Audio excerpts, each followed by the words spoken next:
the principle of the worst place piece, of improving the worst place piece, of course.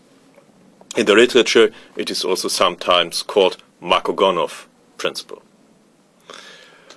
Okay, in a quiet position, where there are no direct tactical threats or many concrete variations to calculate, you can ask your pieces, who has the best case, who is the worst place compared to its potential strength, and then try to improve your worst place piece or to exchange it.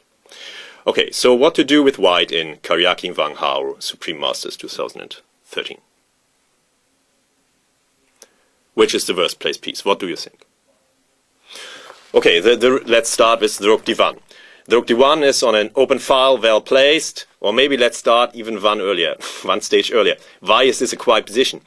Yeah, there is a tactical option here due to this configuration on the C file, but black cannot profit from it because the bishop moves somewhere, whatever, and if bishop e4 or takes g2, or okay, bishop takes g2, then the bishop takes, or bishop e4 check, then white's king moves, and then the bishop c5 cannot be taken due to rook d8 mate on the back rank. This is the reason why black has no direct tactical threats, and this in some way is a quiet position. Okay, as we have already seen from the lines calculated, the rook d1 is well placed on an open file. It might be improved to d2, but it is not such a strong case it has, of course. The rook e1, yeah, it has better potential than protecting the e pawn, and protecting the files on the e square might be activated later, but okay, it is not likely that it's the first place piece. But it has more potential than from e1. Yeah, the bishop has a concrete job. It must protect the g-pawn, but it certainly has more potential.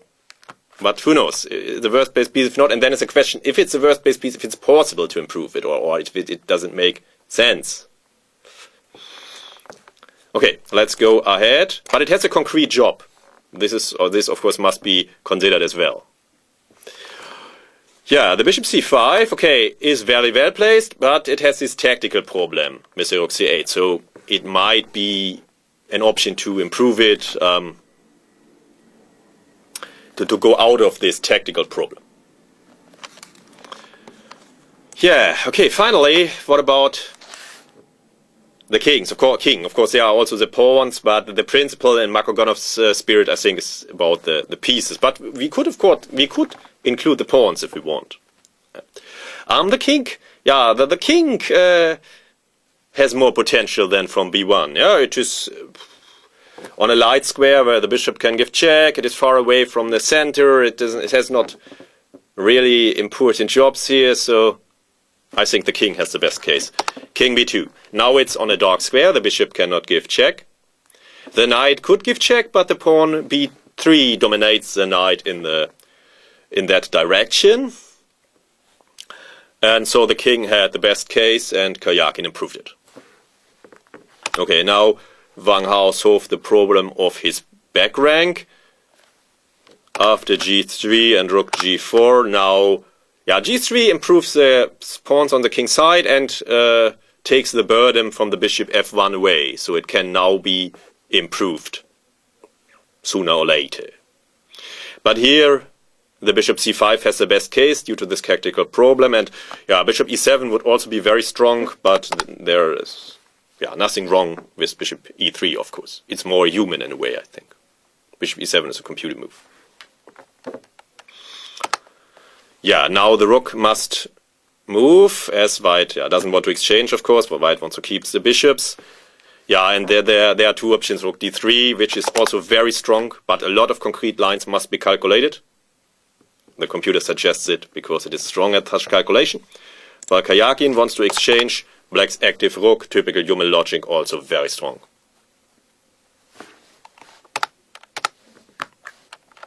Okay, what now? Now we must include the pawns into Markogonov's principle to find the solution. Yeah, the queenside majority has the best case, and especially the a pawn, as the b3 is needed to dominate the knight. Now, yeah, talk to your pieces. Which is the worst place, which can be activated best? The king, I think. The king is very central now. It helps the well-placed bishop. Okay, activating the majority further. Now, yeah, corralling the knight is often an option when possible. Yeah, it is really over the board next to impossible to defend such a position with black when white makes such strong pressure.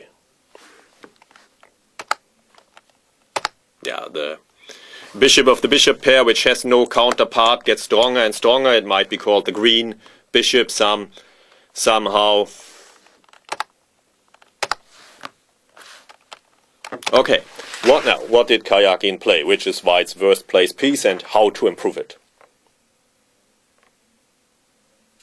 Yeah, okay, there might be a discussion about the rook or the bishop.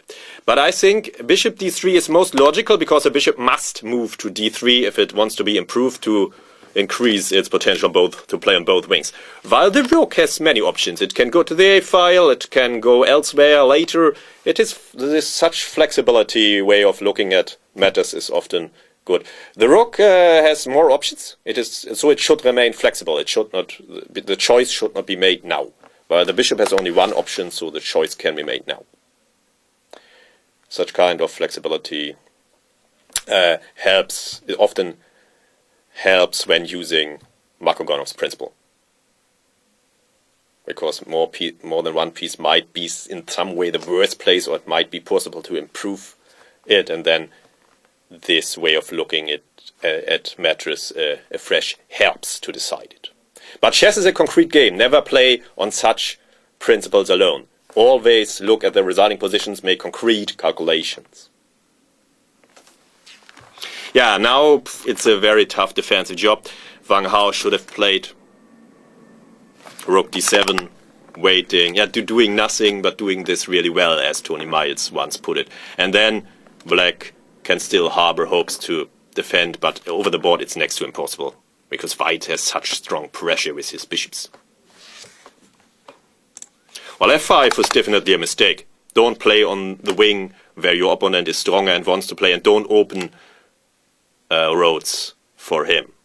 Now white's attack with the three strong long-range pieces wins. What was the last move of the game? Ask all your men. Here the pawns must be included again, h4, and Wang Hao resigned. The h-pawn is white's worst placed piece, it's a backward pawn, some kind of a weakness, while all the other pieces are very well placed. And so Wang Hao resigned. As he can't take, then he would lose the bishop to the pin. And after knight d6, now of course white's rook could come. And now, the advantage can be seen that Karjakin just kept his rook on e1. And here the opposite colored bishops have nothing to do with a draw, it's just the other way around. The opposite colored bishops increase white's advantage, as is the middle game guideline for opposite colored bishops. They favor the attacker, and this is the case here. They help Karjakin's attack, and here he would win more material, and so Wang Hao resigned after h4. Yeah, the principle to improve the worst placed piece is very important, not only in the endgame. You can use it in the opening, in the middle game, or end game. And it can help you to find candidate moves. But of course you must be sure that it's a quiet position, that there are no tactical threats, and you must of course look at the jobs your pieces have, and how this affects your decision. And it can also may help you to find out which pieces you want to exchange. Here white maybe wants to exchange one rook, as happened in the game, but not more.